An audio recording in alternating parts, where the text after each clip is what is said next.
Welcome to the Two Disabled Dudes podcast. We believe life is about how we react.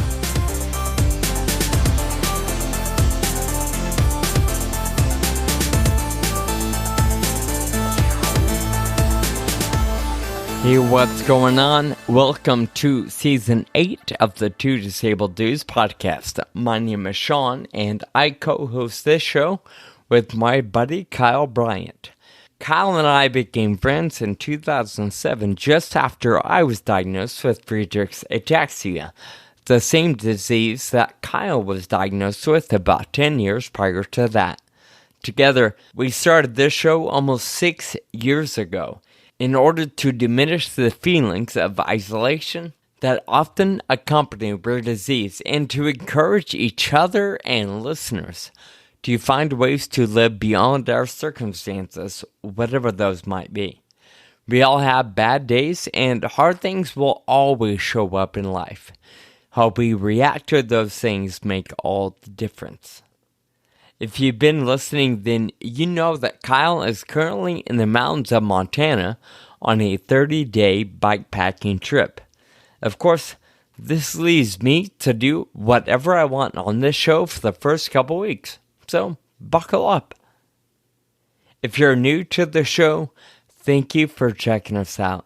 I hope you continue to join us for the journey and find something that resonates with you in our weekly episodes. We have a few things lined up for Season 8, but namely, we're going to be hitting episode number 200 later in the season, and we're amazed that we both still enjoy producing this show, and more importantly, people like you still enjoy listening. So, thank you. We take roughly 8 weeks off from publishing new episodes twice a year, and Kyle and I sat down before he started his wild ride to simply catch up on some of the projects and events that filled our 8 weeks off.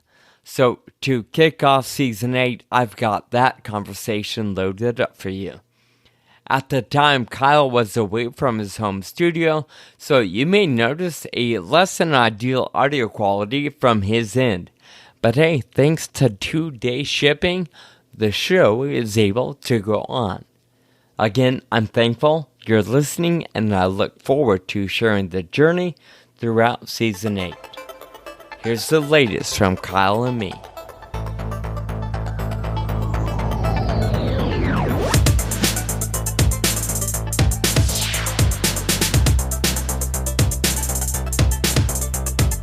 Sean, you and I have not been producing podcast episodes for 2 months now. But there's been a lot going on. And so I wanted to ask you, first of all, about Reno Tahoe Odyssey. Oh, yeah. You mentioned Reno Tahoe Odyssey in the last episode of Season 7 and said your team for Determinants was doing that race. And so I wanted to hear how it went. Yeah, thanks for asking. It was probably it's bizarre because it was probably the best one yet. We had a blast.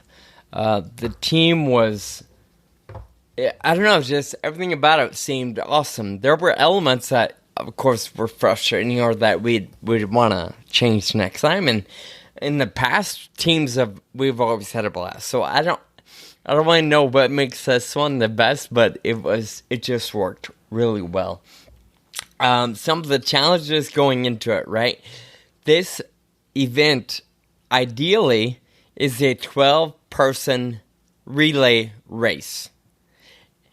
We went into the race only having 11 runners, and that 11th runner only ran 2 legs, and normally is 3 legs.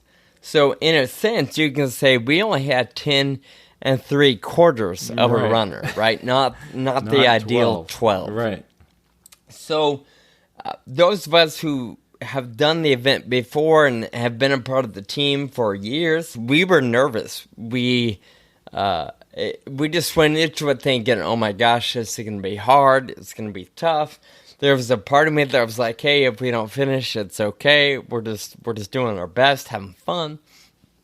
I remember, you know our friend Leona, she hiked with us in the past. We've talked about her. In fact, we even had her on the show once early on during the pandemic. Right. She joined us. Anyway, she flew out from Denver. She was a part of the event, of the run. And I remember we were in the car at one point leading up to it, and I was like, oh, you know, if we have to quit midway and go home, it's fine.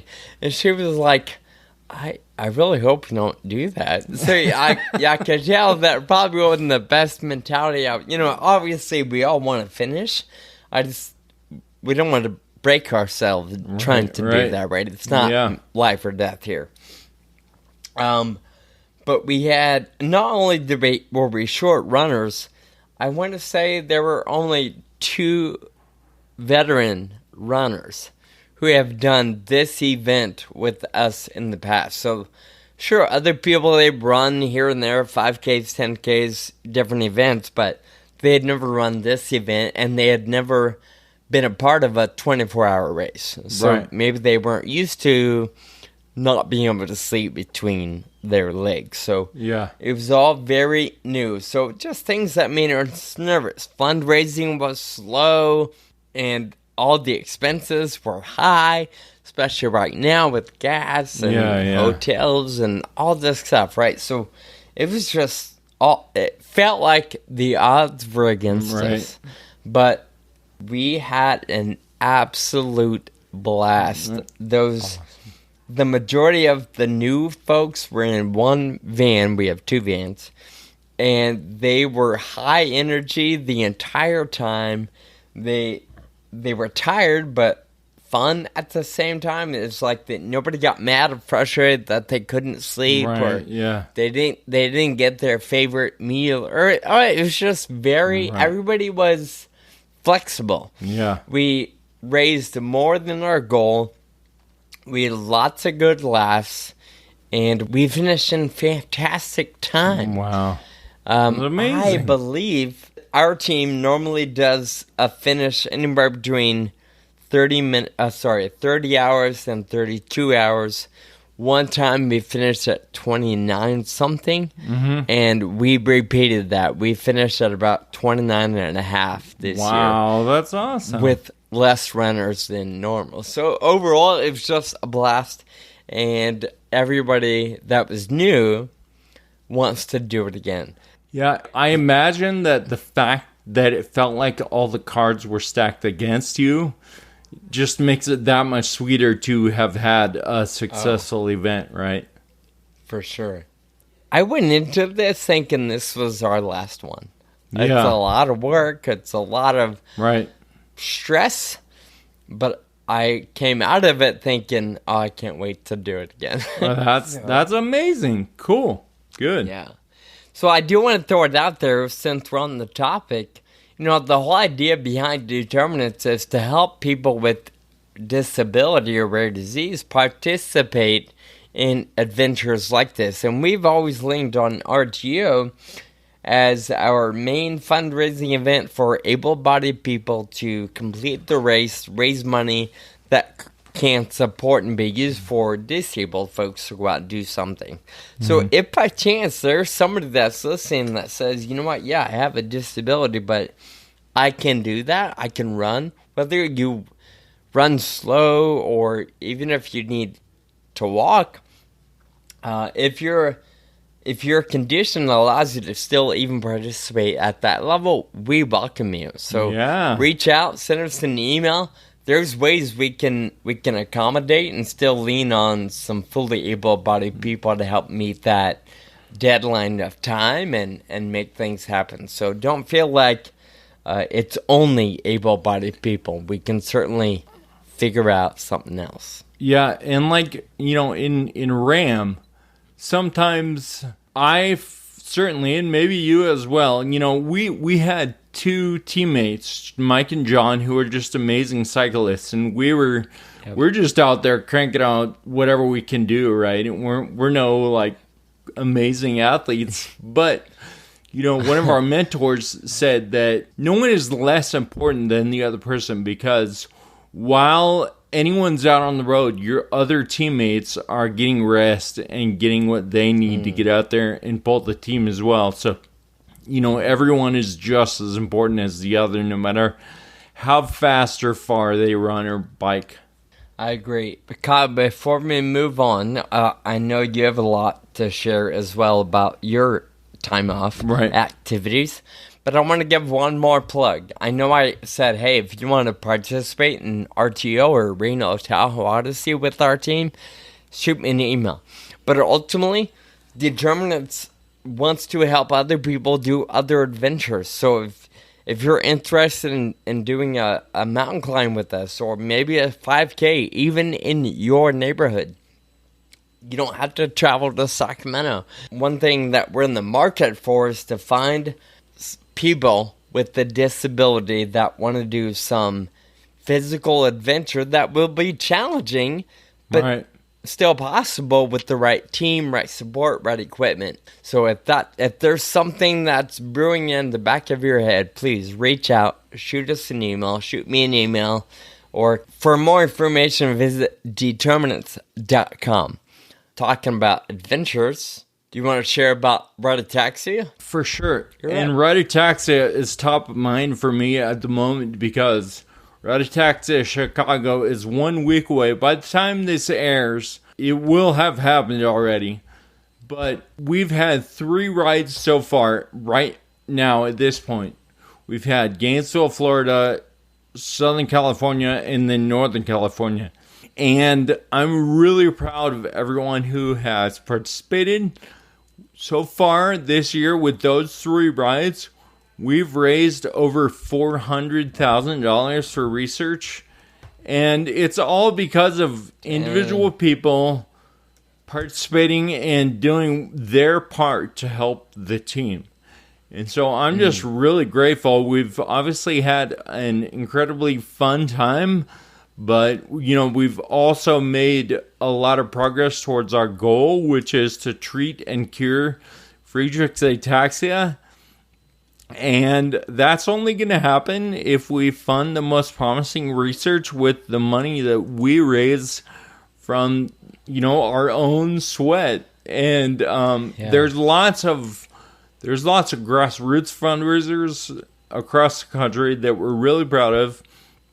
But then, a lot of people come out to Ride-A-Taxia as well. And it's really exciting because we are pushing progress ourselves. Like, no one's waiting around for it to happen. They're out there getting it done. I love hearing that because, we talk often. We got to take action, right? Sense of urgency. Don't wait on somebody else to say, I got it.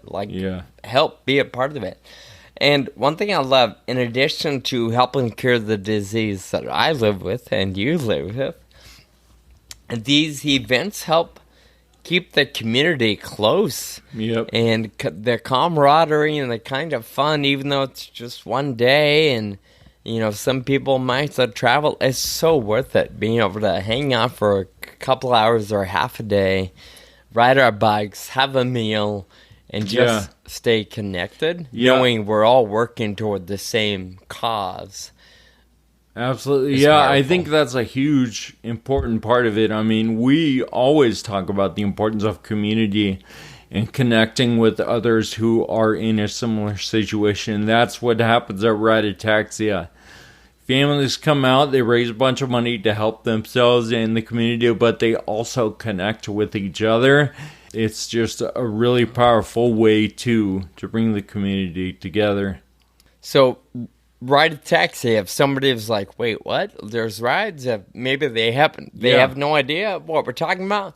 Where do people go to find more information on Ride-A-Taxi? Go to rideataxia.org. It's got all the locations and dates.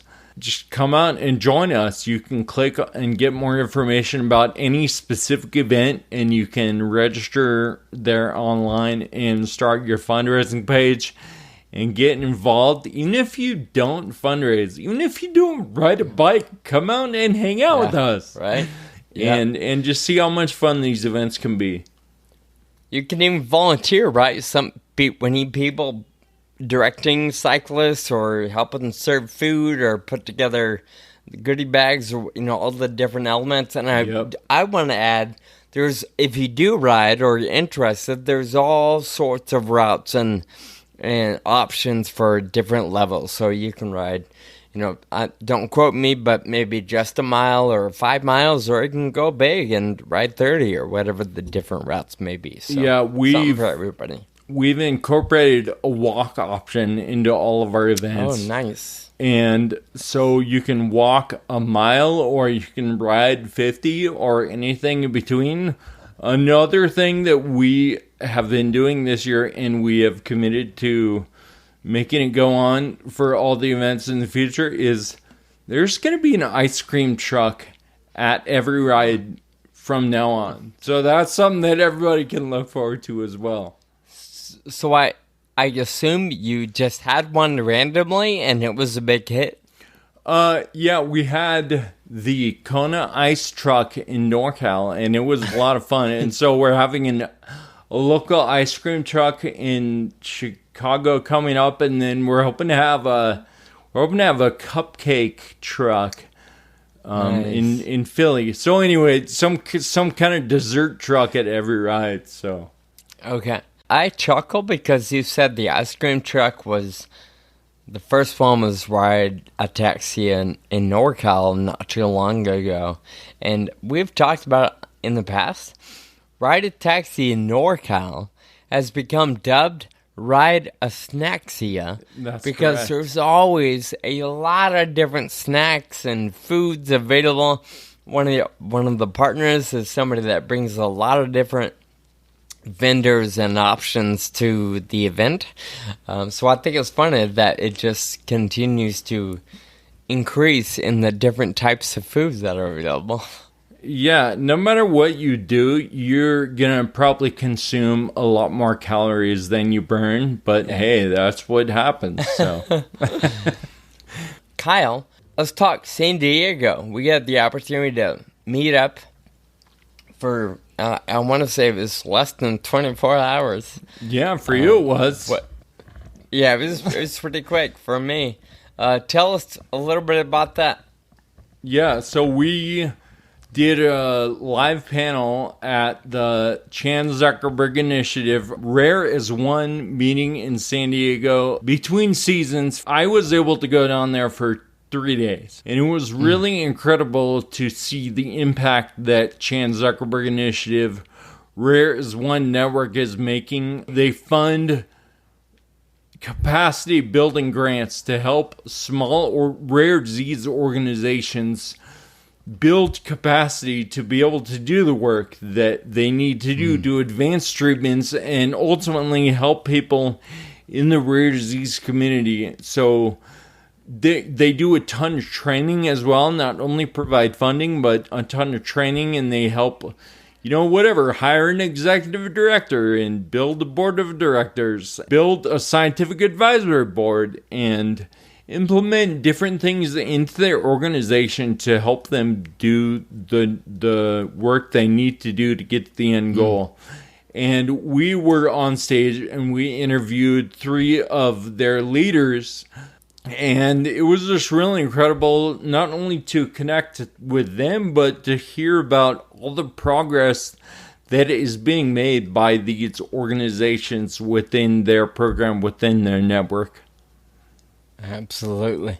And one thing I loved about this or enjoyed, there were lots of things, but it was our first live panel since COVID began to unfold, or the pandemic. So, we've done a handful of things virtually, but it felt great to be on stage again in person and to be in the mix, meeting people and hanging out and getting to know some other organizations that are working hard in their disease space. Yeah, I think it's easy to feel alone in the rare disease community when you have a disease that no one's ever heard of, and then all of a sudden you're tasked with building an organization from your house, from your bedroom, and trying to get all this stuff done that you don't necessarily have expertise in. But then when you go to one of these meetings and see how many people are really doing that, I think it's really encouraging just to connect with the others that are in a similar situation. So that was one of the things that I really took away from the meeting.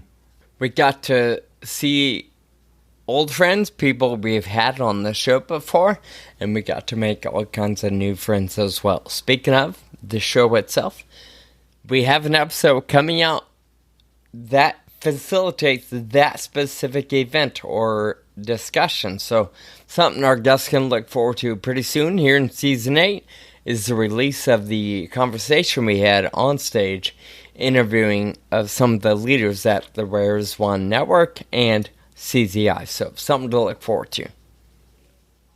One of the things that I also wanted to talk about real quick, the reason I am not on this episode right now, this conversation was recorded. You almost forgot that I wanted, So it's like, we're done, right? Let's stop recording. So for our listener, this conversation was recorded weeks ago. And it was recorded right at the time when I'm about to leave on a 1-month bike trip in the backwoods of Montana and Idaho. And so we've been preparing for this trip for, almost a year now.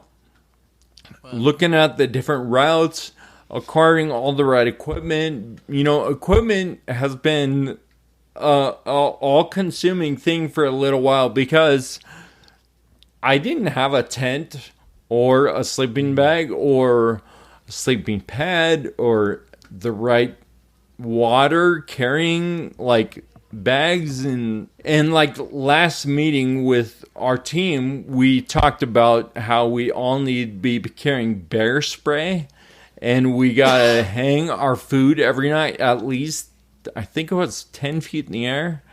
And so anyway, for bears, right? And so, just all this stuff that's brand new, never done it before. But, we have at least one teammate who is experienced in bikepacking. And so we're really been looking at him to help us think of all the things and reading lots of articles and listening to podcasts and stuff. So. Yeah, that's an exciting time. I'm happy for you and the team. I'm a little stressed out on my end. I'm gonna carry the torch for a bit with the podcast, but it's gonna be fun. The best part is the first few episodes and recordings that we publish. I can do whatever I want, and you can't stop me. Remind us, or if we haven't talked about it, how many people are on the team? There's going to be 6 of us, and at one point we'll switch out. So one guy will leave and another guy will come on. So there will be 6 of us at all times. So that's enough people to really be able to take care of each other, but not so many that it's going to be hard to keep track of everyone or whatever, So yeah, right. But I am personally nervous because I've been traveling so much before the ride and not being able to ride and keep up my fitness and my legs as much as I would have liked to. And so I'm a little nervous, but I know that with a ride this long, really you ride yourself into shape. And so you just can't go real hard at the very beginning. You can't wear yourself out. You just gotta keep the long game in mind because we're gonna be out there for a month. We'll be doing 40 miles a day, and then once a week we'll have a rest day and we'll be able to stay in a hotel for those rest days and stuff like that. So I think we have maybe 6 or 8 nights of hotels, and then the rest will be in tents along the way. Wow. And do you know off the top of your head the longest mileage day? Or, what are you looking on average to I guess, your distance? I mean, some days we'll ride 30 miles. Some days we'll probably ride 65 or 70, depending on the terrain, just so we can make sure to average it out to about 40 miles a day. So Okay. So on your easiest day, your longest mileage is going to be roughly 60. yeah, and Assuming it's smooth and no issue. right, exactly. We've planned each day out, but we really have no idea what each day is going to be like. There's some really, really steep climbs on this ride. Yeah. And so it's like, all right, if we're going to be going 2 miles per hour for hours on those days, then we're going to need to make up for it on others. Yeah. And, the terrain, and just as we know, going up White Mountain, the rocks were so loose and we were slipping the whole time, and that was just an energy suck. So really the terrain and the conditions, the heat, the weather, everything is going to become a factor. Yeah, speaking of White Mountain, don't quote me, but I'm pretty sure the mileage, right, is 7 or 9 miles one way. Yeah. And so 7 miles, what is that, a couple hours on a bike? And we went a day and a half, and we still didn't quite hit the top. So right.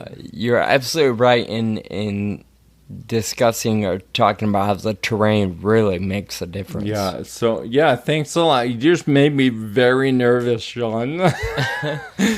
Well, you've done everything you can. You planned, and now it's go time. It's next week, and like it or love it, ready or not, here we come. Woo! Yep, you're right.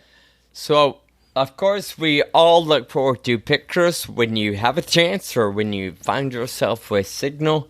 Please be sure to post online. You could even post to the podcast social media and your personal one, and we'll all keep an eye out on how you guys are doing. Yeah, and I encourage everybody to visit kyleabryant.com, and you can get all the details, read a few blog posts about the trip. Also, you'll be able to find a link to follow us. Even when we don't have cell signal, we're setting up a map that will send a signal by satellite and update our location on a map so people can follow us in real time. Fancy. kyleabryant.com? Correct. That's the one. And I'm curious, have you already set your, I don't know, you can call it parameters, or do this if kind of stuff, like with your mom, right? Because your dad's riding with you, right? So is there a thing for your mom? Like if she doesn't hear from y'all within 36 hours, she's going to call the search and rescue, or she's going to drive the route. Like, are there certain, are those, what do you call them? Safety checkpoints, yeah. Yeah, things like that in place. We don't have that written down at this point, but we still have a week to go, so I'm probably going to do that. Thanks for the suggestion. I mean, you never know. Totally, no, you're so right. Yeah, there's been so many details, and that's one that we'll take care of before we get going. And final question, then of course we'll let it go. Why are you doing this?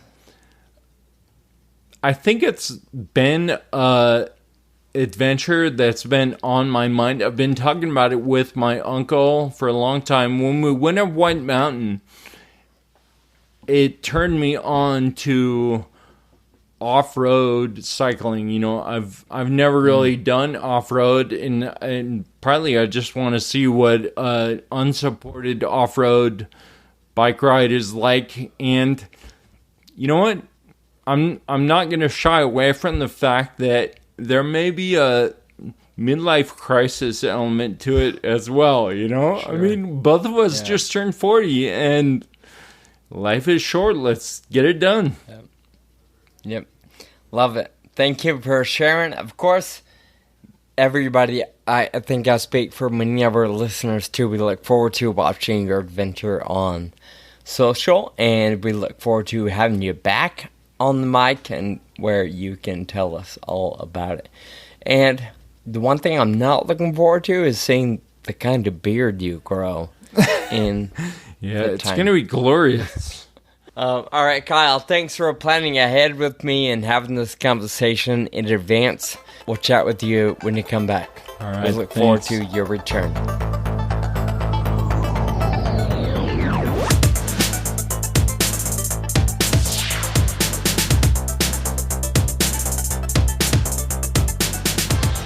We both hope you enjoyed that conversation. To wrap things up, at the end of every episode, we share a thank you note. Kyle and I believe in the power of gratitude and have incorporated such expressions in our show. So, although Kyle isn't here today, I've still got 2 thank you notes to share. Number 1, thank you for listening and allowing us to be a part of your journey. Without you, the show would be pointless. Number 2, thank you to Bloodstream Media and our friends over at Believe Limited for working with me and Kyle to grow and sustain this show. You may remember Patrick James Lynch from episode 163. You can find links to their incredible work in our show notes. Also available in our show notes, links to Ride Ataxia and Determinants, and a link to follow Kyle and the team as they are nearing the end of the 30-day bikepacking journey. I look forward to sharing more with you next week. Until then, keep living with urgency. Thank you for listening to the Two Disabled Dudes podcast. This show is possible with your support. Visit twodisableddudes.com to donate. Connect with us on Facebook, Twitter, and Instagram. And be sure to subscribe on your favorite podcast app.